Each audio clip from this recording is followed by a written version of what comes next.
Hello বন্ধুরা, আজকে আমরা একটি গল্প পড়ব। গল্পটির নাম সাদা প্রজাপতি। সাদা মেঘ, মেঘ থেকে নামলো এক সাদা প্রজাপতি।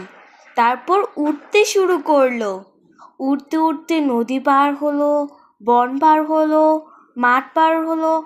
হঠাৎ দেখলো এক ঝাঁক রঙিন প্রজাপতি। ওদের গায়ে জামা, মাথায় টুপি, কাঁধে ব্যাগ আর হাতে রঙিন পেন্সিল। সাদা প্রজাপতি ওদের কাছে গেল। রঙিন প্রজাপতি দেখে অবাক হলো, বলল, তোমরা এভাবে কোথায় যাও?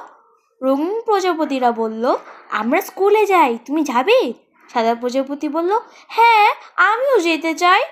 তখন এক রঙিন প্রজাপতি বলল, তোমার জামা কই, টুপি কই, ব্যাগ কই, রঙিন পেন্সিল কই? সাদা প্রজাপতি বলল, তাই তো, আমার জামা, টুপি, ব্যাগ, পেন্সিল কিছুই নেই। এখন কি করা যায়? সাদা প্রজাপতি এক বাজার দেখতে পেল। বাজারে অনেকেই কেনাকাটা করছে।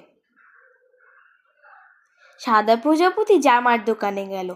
দোকানদারকে বলল, তোমার কাছে লাল জামা আছে? দোকানদার বলল, এই নাও লাল ফুলের লাল জামা। সাদা প্রজাপতি লাল জামা কিনল। তারপর টুপির দোকানে গেল। দোকানদারকে বলল, তোমার কাছে নীল টুপি আছে? দোকানদার বলল, এই যে তোমার নীল পাপড়ি নীল টুপি। সাদা প্রজাপতি নীল টুপি কিনল। এবার সে গেল ব্যাগের দোকানে। দোকানদারকে বলল, তোমার কাছে সবুজ ব্যাগ আছে? দোকানদার বলল, এই যে সবুজ পাতার সবুজ ব্যাগ। সাদা প্রজাপতি সবুজ ব্যাগ কিনল। তারপর সাদা প্রজাপতি গেল রঙিন পেন্সিল কিনতে। দোকানদারকে বলল, তোমার কাছে হলুদ পেন্সিল আছে? দোকানদার বলল, এই নাও তোমার হলুদ পেন্সিল। সাদা প্রজাপতি হলুদ পেন্সিল কিনল। এরপর সাদা প্রজাপতি নতুন সাজে উড়ে চলল স্কুলের দিকে। স্কুলটা কোথায় জানো? সূর্যমুখী ফুলের মাঠে প্রজাপতিদের স্কুল। রঙিন প্রজাপতিদের পাশে গিয়ে বসলো সাদা প্রজাপতি।